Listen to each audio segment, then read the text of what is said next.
It's been a prolonged war between Russia and Ukraine. Can there be peace? Switzerland is hosting a Ukraine peace conference and inviting many countries, over 160 countries is what they're looking at to see at the peace conference in Switzerland. I'm being joined by the Secretary of State for Foreign Affairs, Alexandre Fasel. Thank you so much, Ambassador Fasel. You're in India to invite India for the conference. Have you had your meetings? How were the meetings? What are the takeaways? And have they accepted the invitation? Excellent meetings indeed with my counterpart, Secretary Kapoor. It was important for me to come to New Delhi to touch base with Secretary Kapoor, go through the whole concept and process around this conference, to explore where we're standing, where we're heading, and what the chances for an Indian participation is. India has participated so far in the build-up towards the conference. Now we aim to have an international conference on head of state and head of government level. The decision in India has not yet been taken because of the elections, so the jury is still out. Okay. But are you hopeful that it would be at a prime ministerial level? We have invited head of states and head of government. So yes, indeed, I would hope that Prime Minister Modi could attend. I think there is an expectation from the international community that India, as a friend of the world, as a leader of the global south, as a country with very considerable diplomatic clout expertise, attends such a meeting in order to help to shape that process that should eventually lead to a negotiated settlement. It's a very important question when we talk about negotiations for peace, that all combatants are participants of the conference. Unfortunately, over here, we'll only be seeing Ukraine. Would that be a problem for Switzerland to really call this a success? I'm asking you way in advance, but that certainly is a question. I think the success of the conference will be that the conference takes place. That's already a success in itself. And then, of course, we need to engage in some degree of expectation management. It is called peace conference, but it is not the place where a peace agreement will be signed or peace will be agreed on. It rather is a process that has started and evolved, which is now we'll see a first consolidation on head of state and head of government level, but which needs to further evolve towards a negotiated settlement.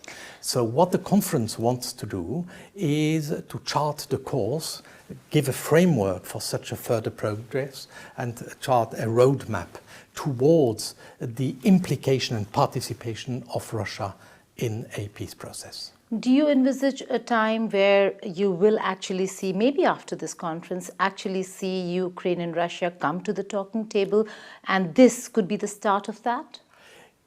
That would be the ambition, that this is a useful contribution to a situation where the parties can come together and have a shared platform they can stand on, where a certain framework is agreed and certain topics have been singled out for early discussions. A lot of important countries need to participate to make it look like a conference that has consensus worldwide. Is that the reason why we're looking at a global South reach out? Because this shouldn't look like a Western bloc trying to impress upon the world what needs to be done for Ukraine. No, it is. The aim is to bring together all the countries around the globe that are friends of peace, that are siding not with one side or the other side, but with peace, and that want to make the effort to bring parties together to find the common ground and to make sure to develop pathways towards peace that are rooted in international law, in the general principles of international law as enshrined in the UN Charter. So it is really reuniting the peace community of the world around a very difficult conflict that has geopolitical ramifications. Ambassador Fasel, the fact that Ukraine put forth its 10-point peace formula and made that the basis for the conference, was in a way a reason for Russia to disinvite itself or say that they're not attending. Further down the line, we see now China siding with Russia, because you talked about countries taking sides, and will also or might not attend the conference. Is the 10-point peace formula, or will that be the basis for any conversation? Because that certainly will be a non-starter for Russia and now for China. Yes.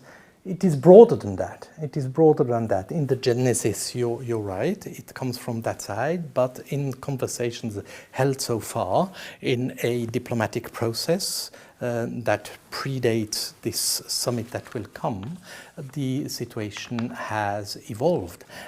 I'm having here the invitation letter signed by the President of the Confederation.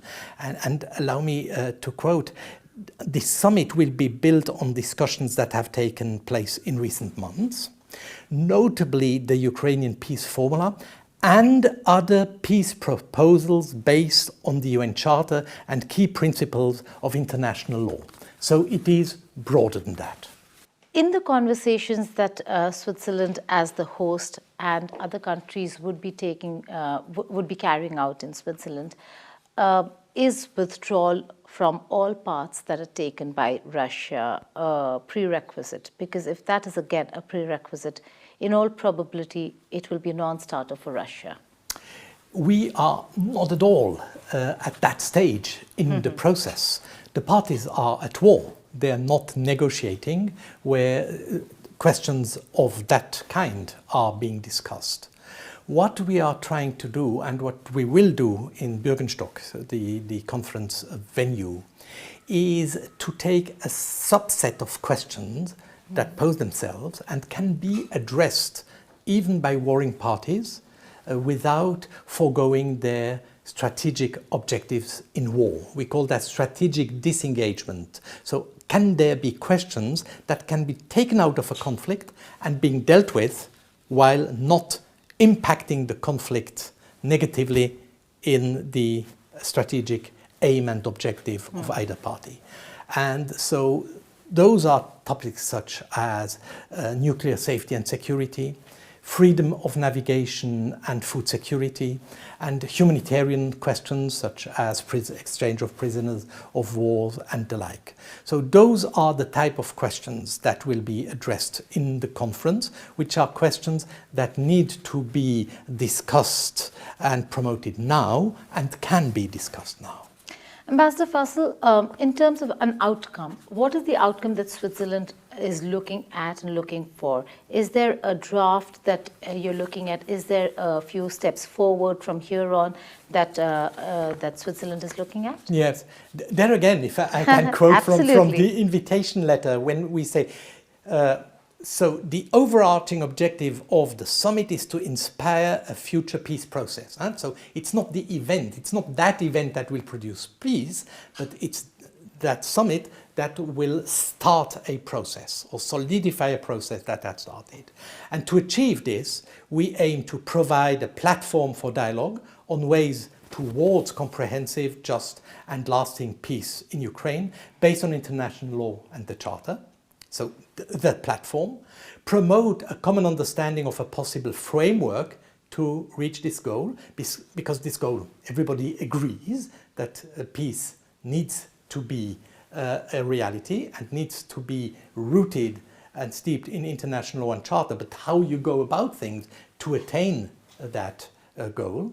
And then jointly defined, that's our third objective, jointly define a roadmap on how to involve both parties in a future peace process. So it is, on one side, consolidating the idea that peace is needed, and then imagining the way forward in terms of framework and roadmap. I'm told my time is up, but before I let you go, this is an important question.